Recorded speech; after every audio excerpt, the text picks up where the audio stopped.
주말 휴가 영향으로 코로나19 신규 확진자가 나흘 만에 10만 명대 아래로 내려왔습니다. 하지만 위중증 환자가 500명 수준에 육박하는 등 한 달여 만에 최고치를 기록했습니다. 코로나19 상황 종합해보겠습니다. 임종은 기자 나왔습니다. 임 기자, 네. 신규 확진자가 9만 명대로 내려왔군요. 그렇습니다. 주말 효과 영향으로 일단 봐야 될 것 같은데요. 주말에는 아무래도 검사가 줄다 보니까 확진자도 함께 줄어드는 그런 모습이 사실 좀 오랜만에 나타나기도 했습니다. 말씀하신 대로 나흘 만에 9만 명대로 다시 줄었다고는 하지만 정점을 찍었다라고 보기엔 아직은 상당히 좀 이른 상황이라는 게 전반적인 그런 분석입니다. 다만 일주일 전에 비해서 1.7배 정도가 돼서 흔히 말하는 더블링 효과가 이번에는 발생하지는 않았습니다. 확진자는 누적으로 205만 명을 기록을 했는데요. 코로나19 발생 후 2년 만에 100만 명을 넘은 뒤에 불과 한 달 만에 200만 명을 넘었습니다. 네, 위중증 환자 수가 많이 늘었네요. 예, 그렇습니다. 오늘 0시 기준으로 해서 480명이니까 500명에 상당히 좀 육박을 했습니다. 하루 새 41명이 늘어났는데요. 이는 지난달 20일 488명을 기록한 이후 한 달 만에 최고치이기도 합니다.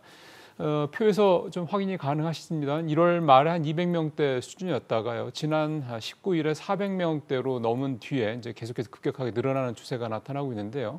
이에 따라서 중증 병상 가동률도 34%대 초반에서 이제 35% 중반까지 오른 모습입니다. 정부가 감당이 가능하다고 밝힌 이 중증 병상 수가 2,000개 정도인데요. 아직 1,000병상 정도 여유가 있는 상황이기도 합니다. 네, 지난 주말부터 거리 두기가 완화되고 QR코드 사용도 일부 시설에서 중단이 됐는데 그렇죠. 현장 분위기는 어땠습니까? 일단 거리 두기부터 말씀을 드리면 6인 이하 밤 10시까지 영업시간 제한, 이게 이제 일부 완화된 형태로 이제 지난 토요일부터 시작이 됐죠. 영업시간 1시간 연장의 효과는 아직 현장에서 그렇게 눈에 띄지 않는다라는 게 전반적인 분위기입니다. 사실 소상공인업계가 그동안 요구했던 거는 밤 12시까지 확대를 하거나 아니면 영업시간 제한을 아예 철폐하라 이 정도였는데 그거보다 못 미친 어떤 영향이다 이렇게 볼 수가 있어 보이고요. 또 하나가 이제 백화점과 대형마트 등 일부 시설에서 QR코드 사용이 중단이 됐는데 이 때문에 평소보다 손이 좀 늘었다라는 게 업계의 얘기입니다. 근데 입장할 때는 QR코드를 찍을 필요가 없었는데 시설 안에 있는 식당가 또는 푸드코트를 이용할 때는 여전히 QR코드를 찍어야 됩니다. 그렇기 때문에 이런 시설을 찾은 고객들이 상당히 좀 불편하다 이런 얘기도 많았습니다. 네, 그리고 오늘부터 노바백스 백신의 사전 예약이 시작되죠? 그렇죠. 노바백스 백신이 5번째 우리나라에서 이제 접종이 시작된 백신인데요. 오늘부터 18세 이상 미접종자를 대상으로 시행이 됩니다.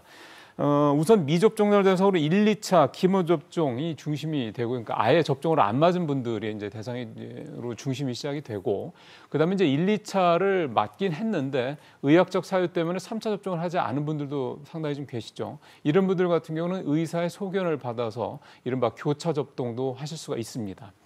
사전 예약을 마친 사람들은 이제 다음 달 7일부터 전국의 위탁 의료기관 12,900개소에서 이제 접종을 하실 수가 있습니다. 네, 잘 들었습니다.